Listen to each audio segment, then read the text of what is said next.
Today's talk is called Expanding Polar Region Monitoring Capabilities, Development of a Continuous, Multi-Year, Real-Time, Unattended, Under Ice Measurement System.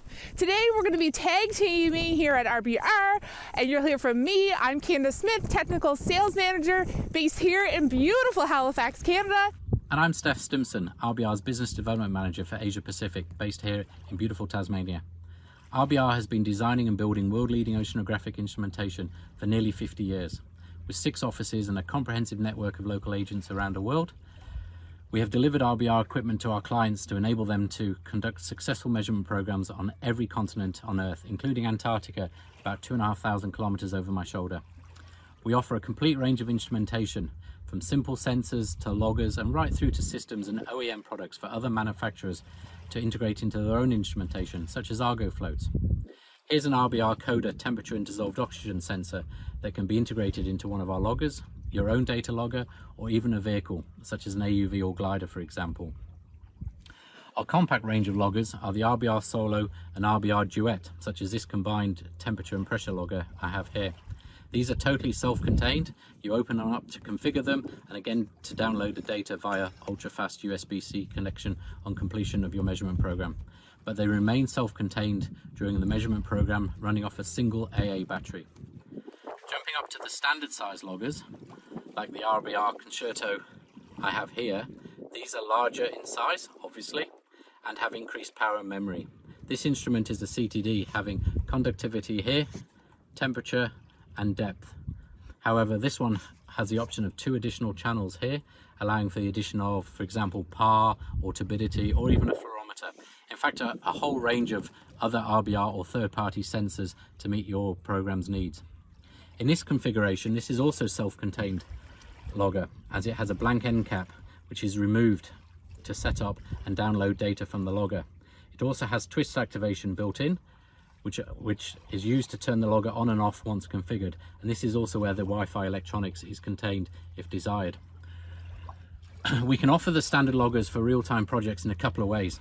The first is by adding a connectorized end cap, such as this one, that replaces the blank end cap, like so, and allows USB, RS-232 or RS-485 connectivity via this MCBH connector. The second option is via an inductive modem. I'll hand you back to Candace to explain this further.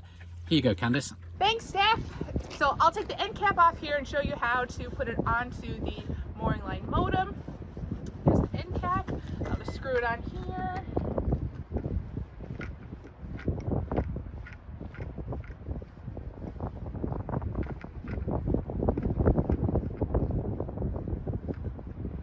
There we are. So normally you would have another clamp on here. So this is the subsurface modem. Here we have a wire that's coated in a plastic jacket, and at the surface we would have a head-end modem. That's essentially the receiving part of the system. So how this works is that there is an electrical current provided by the SSM to the ferrite, which induces a magnetic field in the ferrite, which sends an electric current up the mooring line to be received at the head-end modem. So I've come inside because it's easier to show you things up close. It's a bit chilly up there. So I just want to show some of the components individually. I showed you that I attached the CTD onto the subsurface modem on the mooring line, but practically you would actually have the instrument and then you would attach it onto the line all as one. So I'm going to show you what that would actually look like. So here is an RBR Concerto CTD. Again, I've removed the end cap that would be on there normally, and you would have the subsurface modem end cap, and it's better, obviously, to do this inside or in a lab or a contained environment so that you're not getting stuff inside the loggers as you're attaching these. So you want to make sure that you're doing this as cleanly as possible. And I didn't check the O-rings or anything, and that's definitely something you want to do. So now we have the mooring line clamp, which just slides over the CTD to get up onto the mooring line modem section, for example, up here. And then you could actually have 2 or 3 of these clamps if you want. So in this case, we have this one. And then you can see here, you can tighten it or loosen it with an Allen key. And this is where the mooring line would go. So you would put the mooring line around, and I'll show you how to do that. So I'm just going to take off the CTD just because it's slightly heavy for me to hold it and do the mooring line at the same time. So let's pretend the CTD is still connected. And then it's really easy to open up. This is the subsurface modem part, and it's a clamshell. So you just open it up, and then you would take a mooring cable, and then it would go through like that. And you could just close it up. And then in theory, this would be in here. And then you could tighten it up. So this, you want this in through here.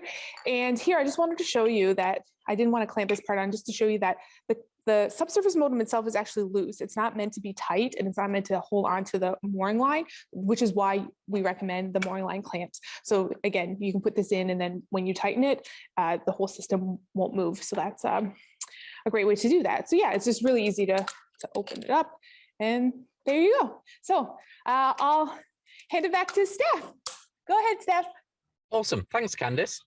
The mooring line modem that Candice has just introduced opens up a realm of possibilities for getting data to the surface from instruments below. A great example of the mooring line modem adding capability to an existing system is with the Delmar Oceanographic Wirewalker system. The Wirewalker is a wave-powered profiling system. As you can see in this clever stop-motion animation by Melissa Omond and Colleen Durkin, in its simplest form, it consists of a weight at the bottom of a wire and a buoy at the surface. The weight keeps the wire taut, which onto it you mount a profiling body, which has integrated instrumentation, power, and flotation to keep the body positively buoyant. All of this is protected by the cowlings. When deployed, the movement of the waves causes the buoy to bob, which tugs the wire up and down over the waves. The sensor-laden Wirewalker profiling body uses a simple cam mechanism to rectify the wave action into a one-way motion down the wire. When it reaches a bottom, it hits a stop and releases its grip on the wire, gliding freely back up the wire to the surface. This cycle is repeated, giving the user a remarkably high-resolution view into the physical variations of the ocean.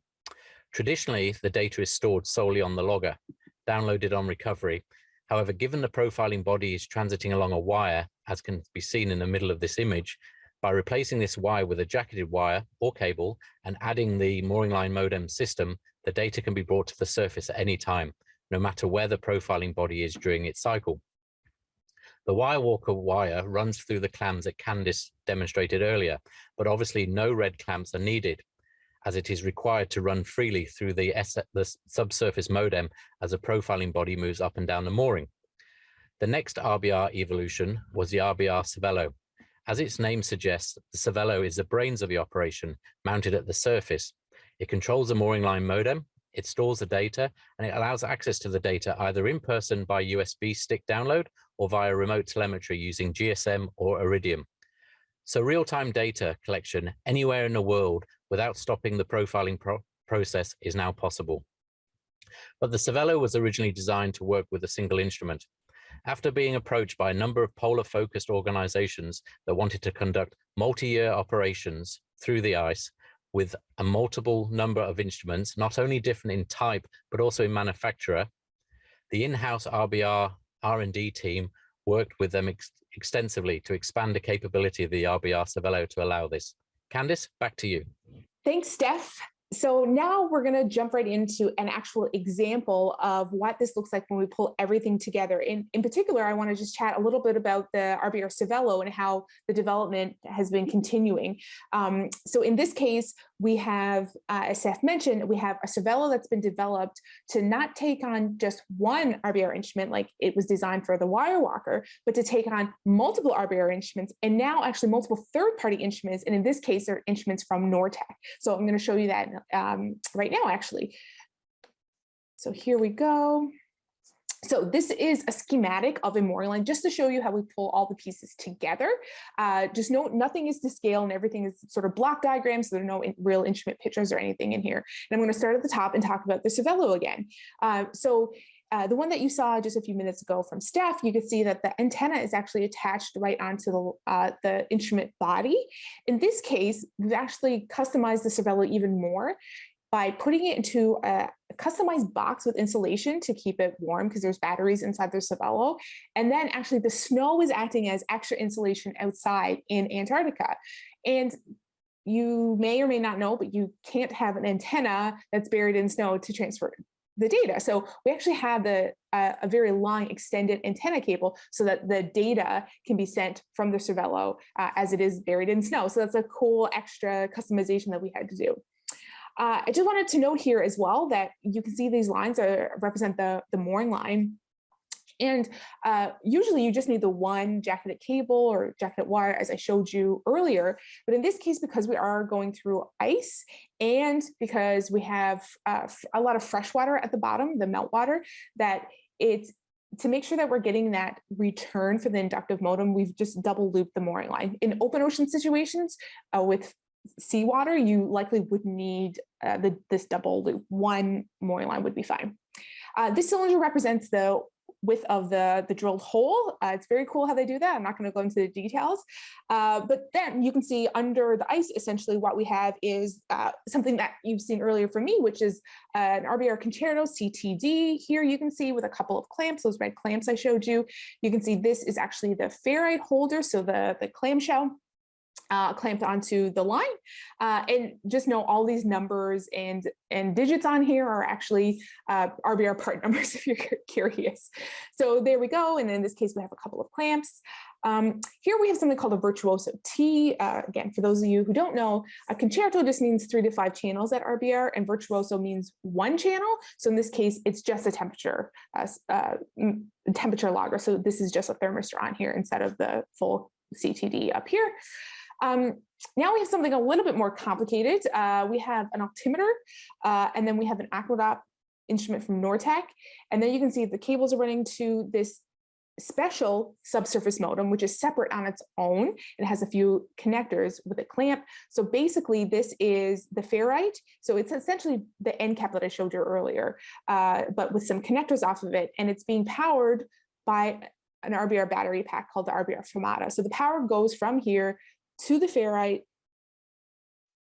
holder, the SSM here, to the Aquadopps and to the altimeter. So the power can go through this. So this was, again, another innovation that we had to create and a new development to make this whole system work for Nortek and altimeters. Here we have a few more temperature instruments. And again, not to scale, we have a bit of a jump. And then we can see some RBRs again, and a much simpler integration of the Aquadopps. So here just a couple of clamps, and then this is our standard off-the-shelf SSM for a third party. So again, we have a clamp. Again, this ferrite holder is the black clamshell that I showed you, and an external connector and a cable. And again, RBR instrument, Nortek just like above, and you can see there's some weight here at the very bottom. So I thought it would be interesting actually to look at how the customer actually sees the data and how we at RBR sees the data, because this is deployed, it's never going to be recovered.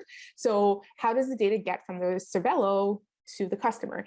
And we actually host the data. So I wanted to show you just examples. I don't have real data to show you. I've blocked it out because it is customer data, and I don't think it's fair for me to show that before they have a chance to show it. But I'll just show you sort of what the platform looks like and how it works. So here we have a particular deployment into Antarctica, and you can see on the left-hand side, there's all of these instruments. This is actually a website. We give you a link in the login for it. And here you can see all the different readings from the Aquadopps instrument here. And down here, you can see that you can download data from a particular date range. Here you can see I clicked on a different instrument down here. Again, I've blocked out all the serial numbers and all the kind of important information and all the data. And you can see we also get diagnostic information and in addition to the actual data from the instruments. And finally, I wanted to show you you also get information from the Cervello itself, its position, again, diagnostic information, and a map of where it is. And you might say that's not really showing you much, but in terms of the map, but this is deployed in Antarctica. So the Google Maps is very focused, and this is snow on Google Maps there. So that's the way that the data hosting platform looks like.